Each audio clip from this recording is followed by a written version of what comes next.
Hello વિદ્યાર્થી મિત્રો, good morning. કેમ છો બધા મિત્રો? આજની ચર્ચા આપણે અમુક દાખલાઓ પર કરીશું કે જે ન્યુક્લિયર પ્રક્રિયાઓ, ન્યુક્લિયર વિખંડન અને ન્યુક્લિયર રિએક્ટર પર આધારિત હશે. એની ચર્ચા કરતાં પહેલાં તેને લગતી અમુક બેઝિક વસ્તુ હું તમને સમજાવું છું. એ વસ્તુ આપણે યાદ રાખીશું અને એને અનુરૂપ દાખલાઓની ચર્ચા આગળ કરીશું. એમાં ધારો કે મિત્રો, આપણી પાસે કોઈ એક સરસ મજાની ન્યુક્લિયર પ્રક્રિયા છે. હું સિમ્પલ ઉદાહરણ તરીકે લખું છું, A વત્તા B is equal to C વત્તા D. આવી કોઈ ન્યુક્લિયર પ્રક્રિયા છે. એટલે કે અહીંયા કોઈ ટાર્ગેટ ન્યુક્લિયસ હશે, સાથે પ્રક્ષિપ્ત કણ હશે, તેમાંથી નિપજ ન્યુક્લિયસ મળશે અને ઉત્સર્જિત કણ મળશે, અને સાથે સાથે ઉર્જા પણ ઉત્સર્જિત થશે. એટલે આપણે લખી દઈએ Q. શું લખી દઈએ? Q. ઉર્જાનું પણ ઉત્સર્જન થશે. તો મિત્રો, જો તમારે આ ઉત્સર્જન પામતી ઉર્જા શોધવી હોય તો આપણી પાસે સૂત્ર તો છે જ, ડેલ્ટા mc². એમાં ડેલ્ટા એમ જે છે એ કોનો કન્સિડર કરવાનો રહેશે? ક્યુનું સૂત્ર છે ડેલ્ટા mc². આ તો છે જ આપણી પાસે મિત્રો. ક્લિયર? અને આપણે એ પણ જાણીએ છીએ કે એક એમયુને અનુરૂપ કેટલી ઉર્જા સંગ્રહાયેલી હોય અથવા તો કેટલી ઉર્જા ઉત્સર્જન પામે, તો એક એમયુને અનુરૂપ 931.5 મેગા ઇલેક્ટ્રોન વોલ્ટ ઉર્જાનું ઉત્સર્જન થઈ શકે છે. આ વસ્તુ આપણે જાણીએ છીએ. ઓકે, તો ક્યુ બરાબર ડેલ્ટા એમ છે. તો અહીંયા ડેલ્ટા એમ કઈ રીતે કન્સિડર કરવાનું રહેશે મિત્રો? ધારો કે આનું દળ જે છે એ છે માસ ઓફ એ, આનું દળ છે માસ ઓફ બી, આનું દળ છે મિત્રો માસ ઓફ સી, અને આનું દળ છે માસ ઓફ ડી. તો તમારે અહીંયા આ દળોમાંથી આ દળો બાદ કરવાના છે. ફરીવાર સમજો મિત્રો, ડાબી બાજુ પ્રક્રિયાની ડાબી બાજુ જે ન્યુક્લિયસો રહેલા હશે એના દળોમાંથી જમણી બાજુ નિપજ રહેલી હશે તેના દળો બાદ કરવાના છે. એ થશે તમારું ડેલ્ટા એમ. તો આ મિત્રો લખી શકીએ ડેલ્ટા એમ એટલે કે માસ ઓફ એ વત્તા mass of B minus mass of C minus mass of D. વચ્ચે માઇનસ આવશે. આ થયું ડેલ્ટા એમ ઇન્ટુ c². આટલી ઉર્જાનું ઉત્સર્જન થશે. ક્લિયર? અને આ ઉર્જા ઉત્સર્જનનો જવાબ આવશે તમારી પાસે મેગા ઇલેક્ટ્રોન વોલ્ટમાં. સો એની તમારે ચિંતા કરવાની નથી. ત્યારબાદ ધારો કે અહીંયા ક્યુનો જવાબ ધન મળે તો એવી પ્રક્રિયાને ઉષ્માક્ષેપક કહેવાય. એટલે કે ઉષ્માનું ઉત્સર્જન કરે તો ક્યુનું મૂલ્ય ધન આવશે. એટલે જમણી બાજુ જો ઉર્જા ઉત્સર્જન પામતી હોય તો ક્યુ જે મળશે એ ધન મળશે. પરંતુ જો ક્યુનું મૂલ્ય ઋણ આવે, શું આવે મિત્રો? ઋણ. તો આ જ પ્રક્રિયા ઉષ્મા શોષક હશે. કેવી હશે? ઉષ્મા શોષક. તો બંને વસ્તુ યાદ રાખવાની. ઉષ્માક્ષેપક કોને કહેવાય? તો કે ઉત્સર્જન પામતી ઉર્જા તો ધન હોય તો ઉષ્માક્ષેપક. જો ઋણ હોય એનો મતલબ શું? ઉત્સર્જન નહીં પામતી હોય તો આ ઋણ છે આ બાજુ લઈ લો એટલે પ્લસ થઈ જાય. એનો મતલબ શું? અહીંયા આપવી પડતી ઉર્જા તો ક્યુ ઋણ મળશે અહીંયા. એટલે ઉષ્મા શોષક હશે. ઉષ્મા શોષક એટલે કે આપવી પડતી ઉર્જા. ક્લિયર? આટલો એક સરસ મજાનો કોન્સેપ્ટ અત્યારે તમારે યાદ રાખવાનો છે. આનો જ ઉપયોગ કરીને આપણે આગળ હવે ચર્ચા દાખલાઓ વિશે કરીએ. સૌપ્રથમ ચર્ચા કરીએ મિત્રો સ્વાધ્યાય 13.13 નંબરના દાખલાની. રકમ છે રેડિયો ન્યુક્લાઇડ 11C નું વિભંજન આ એક પ્રક્રિયા દ્વારા થયું છે. કઈ પ્રક્રિયા છે? 611C tense two 511B plus એક પોઝિટ્રોન. આ છે મિત્રો પોઝિટ્રોન, પ્લસ આ છે ન્યુટ્રિનો, જે તમારે આલ્ફા બીટા ગેમા એની અંદર આવે છે, પણ અત્યારે તેનું આપણે કંઈ ખાસ કામ નથી. તો આવી એક પ્રક્રિયા છે જેનો અર્ધાયુષ્ય સમય છે મિત્રો 20.3 મિનિટ મુજબ થાય છે. તો ઉત્સર્જિત પોઝિટ્રોનની એટલે E પ્લસની મહત્તમ ગતિ ઉર્જા 0.96 મેગા ઇલેક્ટ્રોન વોલ્ટ છે.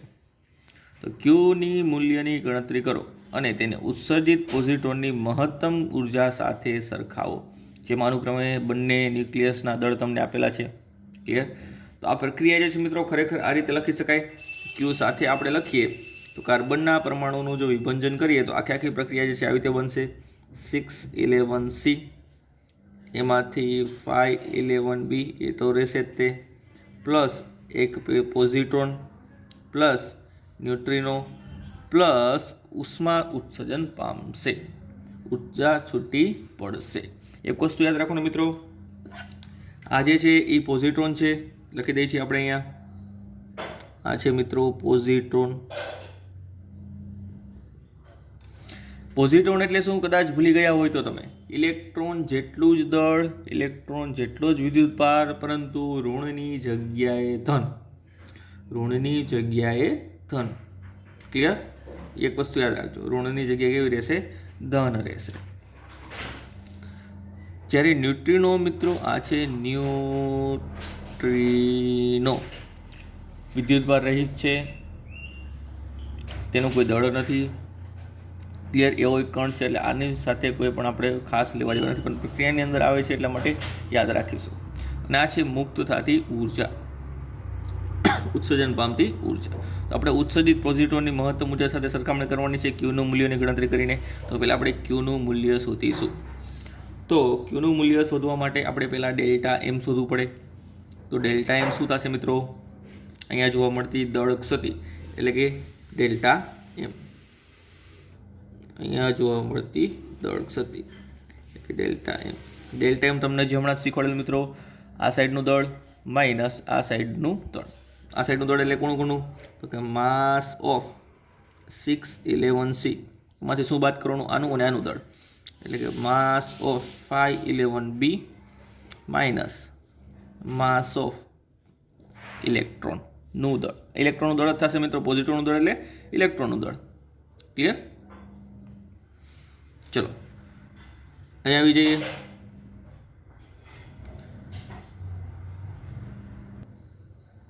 તો મિત્રો એક વસ્તુ યાદ રાખીશું, આની અંદર ખરેખર કાર્બનના પ્રોટોન અને ઇલેક્ટ્રોન બંનેનું દળ આપેલું હોય, પરંતુ આપણે જો પોઝિટ્રોન અથવા તો ઇલેક્ટ્રોન જો ઉત્સર્જન ન થતો હોય તો પછી આપણે ઇલેક્ટ્રોનના દળને આમાંથી અલગ કરતા નથી.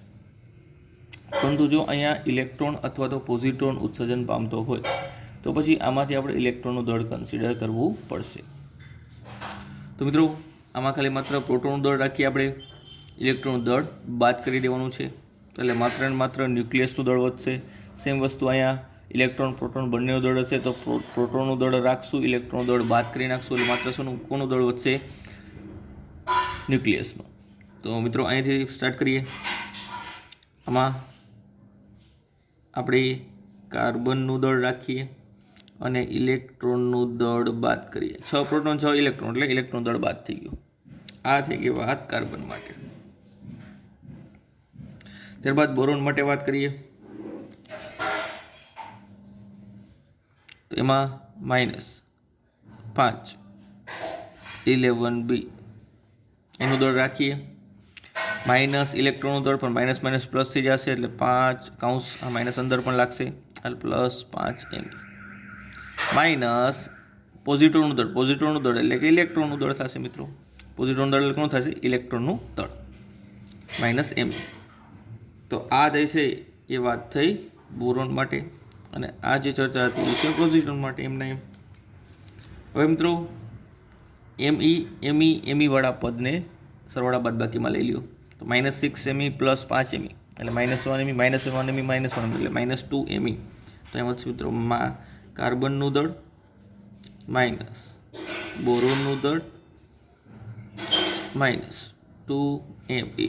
ચલો કાર્બનનું દળ તમને છેલ્લે આપેલું છે, આનું દળ પણ આપેલું છે, અને ઇલેક્ટ્રોનનું દળ તો તમે જાણો છો.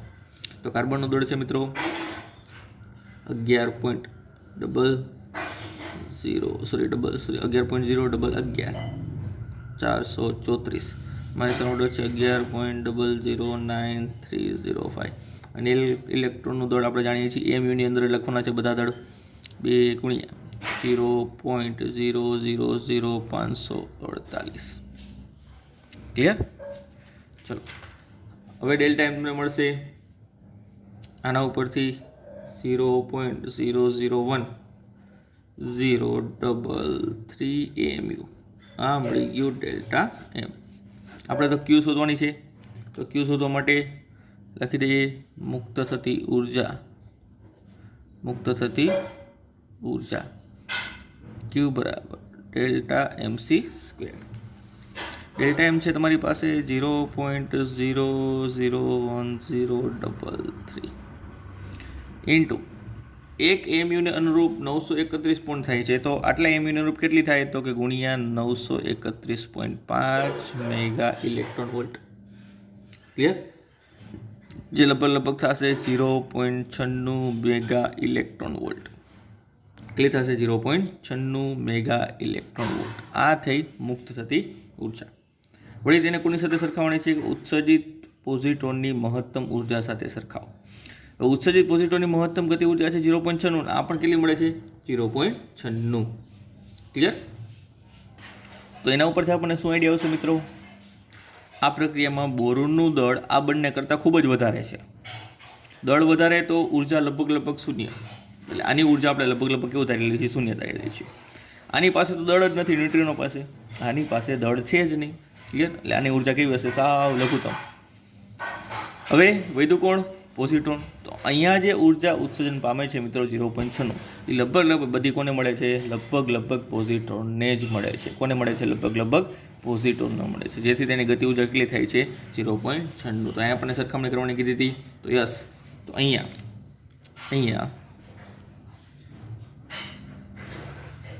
એનર્જી ઓફ પોઝિટ્રોન એનું મૂલ્ય કોના જેટલું છે?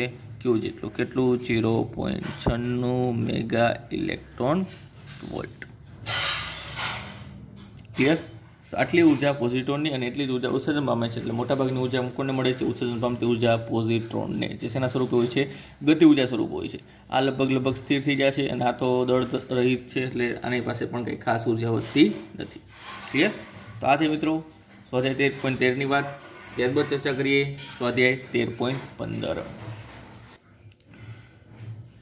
રકમ છે મિત્રો, આપેલ વિગતો પરથી નીચેની પ્રક્રિયાનું ક્યુ મૂલ્ય શોધો અને જણાવો કે પ્રક્રિયાઓ ઉષ્માક્ષેપક છે કે ઉષ્મા શોષક છે. બે પ્રક્રિયા આપેલી છે, એક આ અને એક આ. એના માટે અનુક્રમે બધાના દળ પણ આપેલા હશે. ક્લિયર? તો પહેલી પ્રક્રિયા લઈએ આપણે, નંબર 1. કઈ પ્રક્રિયા છે મિત્રો? 1,1H plus 1,3H. એમાંથી શું બને છે? 1,2H વત્તા 1,2H. અને જો ઉર્જા છૂટી પડતી હશે તો પાછળ લખી શકશું આપણે ક્યુ. અને આ ક્યુનું મૂલ્ય આપણે શોધવાનું છે. એની સંજ્ઞા ઉપરથી આપણે નક્કી કરી શકશું કે એ ધન છે કે ઋણ છે. ધન અને ઋણ ઉપરથી આપણે નક્કી થશે કે પ્રક્રિયા ઉષ્માક્ષેપક છે કે ઉષ્મા શોષક છે. જો ક્યુનું મૂલ્ય મિત્રો અહીંયા ધન મળતું હોય તો ઉષ્માક્ષેપક, જો ક્યુનું મૂલ્ય ઋણ મળતું હોય તો ઉષ્મા શોષક. ચલો ક્યુ શોધી શકીએ. તો ક્યુ બરાબર સરસ મજાના અક્ષર લખી શકીએ, ડેલ્ટા MC સ્ક્વેર. તો ડેલ્ટા એમ હું ડાયરેક્ટ લખું છું મિત્રો. હવે આનું દળ માઇનસ આનું દળ, તો અહીંયા થશે માસ ઓફ 1,1H વત્તા માસ ઓફ 1,3H.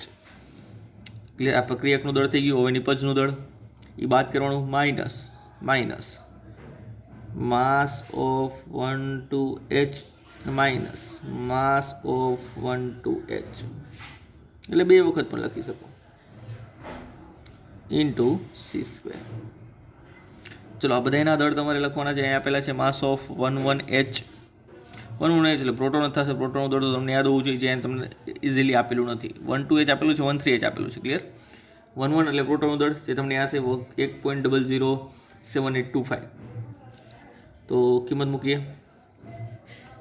અહીંયા થશે 1.007825 વત્તા 1,3Hનું દળ. 1,3Hનું દળ છે 3.016049. 3.016049 માઇનસ 1,2Hનું દળ છે 2.014102 માઇનસ એને પાછું બાદ કરવાનું 2.014102 ઇન્ટુ C². આ બધું સાદુરૂપ આપી દો મિત્રો. તો સાદુરૂપનો જવાબ આવે છે તમારી પાસે લગભગ માઇનસ 0.00433 ઇન્ટુ સી સ્ક્વેર. હવે આટલા એમયુ દળને અનુરૂપ તમારે ક્યુ શોધવાની છે. હવે એક એમયુ દળને અનુરૂપ ઉર્જા છે તમારી પાસે 931.5 મેગા ઇલેક્ટ્રોન વોલ્ટ. ક્લિયર? તો અહીંયા થશે મિત્રો -0.00433 ગુણ્યા 931.5 મેગા ઇલેક્ટ્રોન વોલ્ટ. તો જવાબ આવશે તમારી પાસે -4.033 મેગા ઇલેક્ટ્રોન વોલ્ટ. તો હવે જો ક્યુનું મૂલ્ય ઋણ મળેલું છે, ક્યુનું મૂલ્ય ઋણ હોવાથી તમે અહીંયા લખી શકશો કે આ પ્રક્રિયા કેવી છે? ઉષ્મા શોષક છે. કેવી છે આ પ્રક્રિયા? ઉષ્મા શોષક છે. મિત્રો સી સ્ક્વેરની જગ્યાએ પણ તમે આ લખી શકો છો. જો તમને યાદ હોય લાસ્ટ સી સ્ક્વેર બરાબર 931.5 મેગા ઇલેક્ટ્રોન વોલ્ટ પ્રતિ એમયુ. ક્લિયર? તો ક્યુનું મૂલ્ય ઋણ, તો પ્રક્રિયા ઉષ્મા શોષક. હજી બીજી એક પ્રક્રિયા પણ છે મિત્રો, એના માટે પણ આપણે માહિતી મેળવવાની છે. એ પ્રક્રિયા શોષક છે કે ક્ષેપક છે? તો બીજી પ્રક્રિયા અહીંયા આપેલી છે 612C વત્તા 612C, એમાંથી 10-20 નિયોન વત્તા હિલિયમ 2,4He વત્તા આપણે લખવું પડશે ક્યુ, કારણ કે આપણે ક્યુનું મૂલ્ય શોધવાનું છે. તો ક્યુનું મૂલ્ય શોધવા માટે આપણે પાસે સૂત્ર છે ડેલ્ટા MC સ્ક્વેર, દળ ક્ષતિને અનુરૂપ ઉર્જા. તો અહીંયા દળ ક્ષતિ ડેલ્ટા એમ એ પ્રક્રિયકનું દળ માઇનસ નિપજનું દળ, એટલે આના દળમાંથી આ દળ શું કરવાનું છે? તમારે બાદ કરવાનું રહેશે. તો અહીંયા 2 કાર્બન છે, તો અહીં લખી દઉં છું ડાયરેક્ટલી 2 ગુણ્યા 612C 2m 612C minus mass of -24He into C square. ચલો અહીંયા દળ લખી દઈએ 2 ગુણ્યા 612Cનું દળ એ છે 12 એમયુ, એટલે કે પૂરેપૂરા 12 માઇનસ આનું દળ છે 19.992439 માઇનસ હિલિયમ. મિત્રો હિલિયમનું દળ આપેલું નથી, હિલિયમ એટલે આલ્ફા કણ થયો. ક્લિયર? જેનું દળ કદાચ તમને યાદ હોય તો પણ આ રકમની અંદર આપેલું નથી, તો આપણે લખી દઈએ રકમની અંદર જ તે કે ભાઈ 24Heનું દળ, માસ ઓફ 24He એ તમારે લેવાનું છે 4.002603. તો અહીંયા બાદ કરવાનું છે એટલું દળ 4.002603 ઇન્ટુ સી સ્ક્વેર. સદરૂપ તો તમારી પાસે અહીંયા જવાબ આવે છે મિત્રો 0.004958 ઇન્ટુ સી સ્ક્વેર. આપણે ખબર છે ગુણ્યા તમારે માત્ર શું કરવાનું છે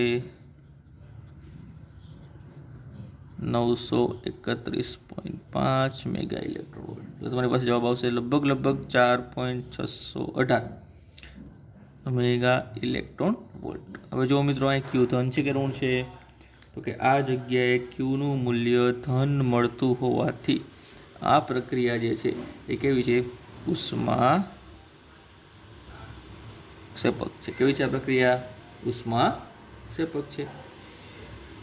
ક્લિયર? આ રીતે મિત્રો ક્યુનું મૂલ્ય ધન અને ઋણ હોય તો એના ઉપર તમે પ્રક્રિયા ઉષ્મા શોષક કે ક્ષેપક છે એ નક્કી કરી શકશો. શોષક છે એનો મતલબ શું થયું મિત્રો? 11H વત્તા 13H પ્લસ તમારે અહીં ક્યુ લખવું પડે તો તમને આ બેની પજ મળે, તો શોષક થાય. ને ક્ષેપક એટલે શું? આ બંને તો છે, તો ક્યુ જમણી બાજુ આવશે એટલે ઉર્જા ઉત્સર્જન થાય. અહીંયા ઉર્જા શોષવી પડશે, અહીંયા ઉર્જા ઉત્સર્જન થશે. ક્લિયર? ચલો ત્યારબાદ બાકીના દાખલાઓની ચર્ચા કરીએ. નેક્સ્ટ સ્વાધ્યાયનો 13.6 જે ક્યુના સૂત્ર ઉપર જ આધારિત દાખલો છે મિત્રો. 13.16 શું છે રકમ? સૌપ્રથમ એ જોઈએ. ધારો કે આપણે 2656 Fe ન્યુક્લિયસનું વિખંડન 2 સમાન ટુકડાઓ એલ્યુમિનિયમમાં કરવાનું વિચારીએ તો આવું વિખંડન ઉર્જાની દ્રષ્ટિએ શક્ય છે. એટલે એનો કહેવાનો મતલબ એવો છે મિત્રો 2656 આયનમાંથી આપણે 2 સમાન ટુકડાઓ એલ્યુમિનિયમના કરવાના છે. આ થઈ ગયા 2 સમાન ટુકડાઓ એલ્યુમિનિયમ, પ્લસ લખવું પડશે ક્યુ. તો આ જે પ્રક્રિયા જે છે ન્યુક્લિયર પ્રક્રિયા, એ ઉર્જાની દ્રષ્ટિએ શક્ય છે કે નહીં. તો મિત્રો કાયદેસર જો આપણે આમાંથી આમાં જઈએ તો ઉર્જાનું ઉત્સર્જન થવું જોઈએ. એટલે જો ક્યુનું મૂલ્ય ધન મળશે તો આપણે લખશું કે આ પ્રક્રિયા શક્ય છે, પરંતુ જો ક્યુનું મૂલ્ય ઋણ મળશે તો આપણે લખી દઈશું આ પ્રક્રિયા શક્ય નથી. ક્લિયર? જે સિમ્પલ તમે દળ ક્ષેત્રી ડેલ્ટા એમ ઉપરથી પણ નક્કી કરી શકો છો. જો ડેલ્ટા એમ ધન તો ક્યુ ધન, તો ઉષ્મા ક્ષેપક થઈ, તો આ પ્રક્રિયા શક્ય છે.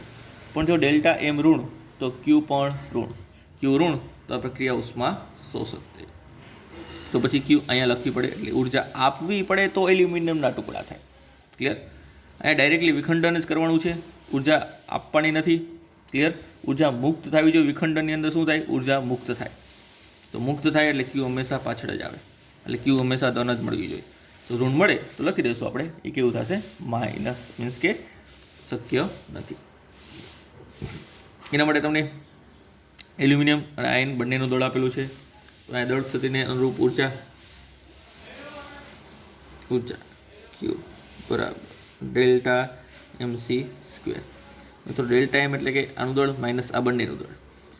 આનું દળ એટલે કે 26, 56 આયનનું દળ માઇનસ 2 બાદ કરવાના છે એલ્યુમિનિયમના દળ, એટલે માસ ઓફ 1328 એલ્યુમિનિયમ ઇન્ટુ C².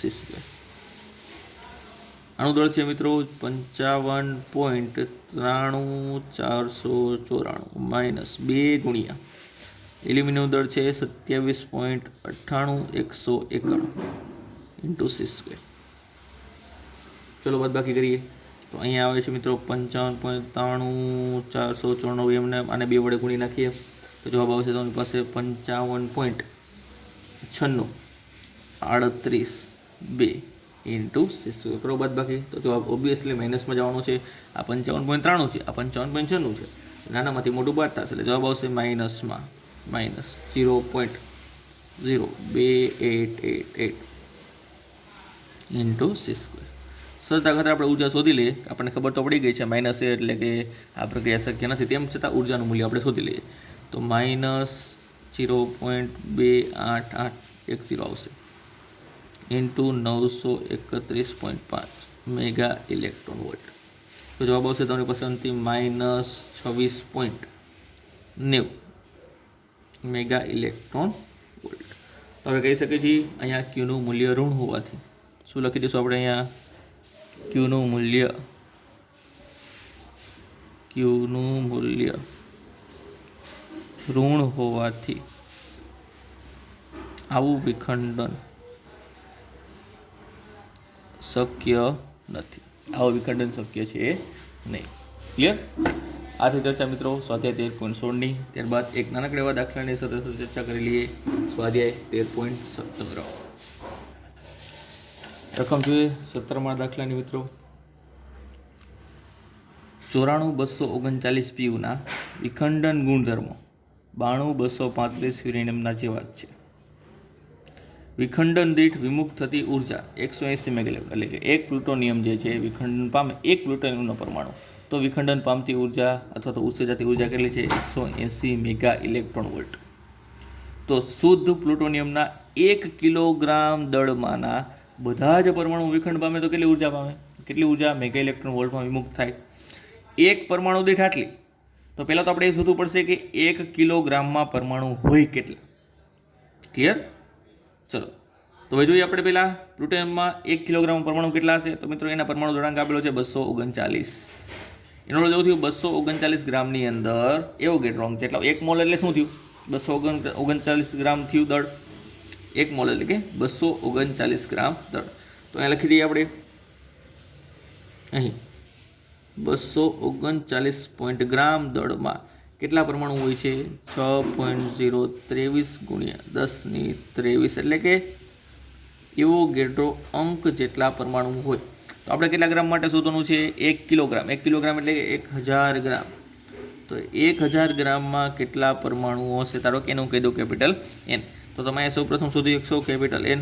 તો કેપિટલ N બરાબર થશે મિત્રો 1000 ગુણ્યા 6.023 ગુણ્યા 1023 છેદમાં 239, જેનો અંતિમ જવાબ આવે છે મિત્રો લગભગ 2.52 ગુણ્યા 10⁻²4 આટલા પરમાણુઓ જે છે મિત્રો એ 1 કિલોગ્રામમાં હોય. હવે એક પરમાણુ દીઠ 180 મેગા ઇલેક્ટ્રોન વોલ્ટ ઉર્જા ઉત્પન્ન થાય છે, તો આટલા પરમાણુઓ દીઠ કેટલી થાય? તો માટે લખી દઈએ ઉત્સર્જતી કુલ ઉર્જા બરાબર 180 ગુણ્યા n મેગા ઇલેક્ટ્રોન વોલ્ટ. એક દીઠ 180, તો n દીઠ કેટલી? તો ગુણ્યા કરવા પડે. તો 180 ગુણ્યા 2.52 ગુણ્યા 10⁻²4 મેગા ઇલેક્ટ્રોન વોલ્ટ. જેનો લગભગ જવાબ તમારી પાસે આવે છે મિત્રો 4.54 ગુણ્યા 10⁻²6 મેગા ઇલેક્ટ્રોન વોલ્ટ. એટલે કે આટલી ઉર્જાનું ઉત્સર્જન 1 કિલોગ્રામ પ્લુટોનિયમમાંથી કરવામાં આવતું હોય. એક પરમાણુમાં 180 મેગા ઇલેક્ટ્રોન વોલ્ટ, તો 1 કિલોગ્રામ પ્લુટોનિયમની અંદરથી કેટલું ઉત્સર્જન થાય? 4.54 ગુણ્યા 10⁻²6 મેગા ઇલેક્ટ્રોન વોલ્ટ. ક્લિયર? તો આવા જ ઉર્જાના 1 થી 2 દાખલા હજી આપણે બાકી છે, એની ચર્ચા કરીશું મિત્રો આપણે નેક્સ્ટ લેક્ચરની અંદર.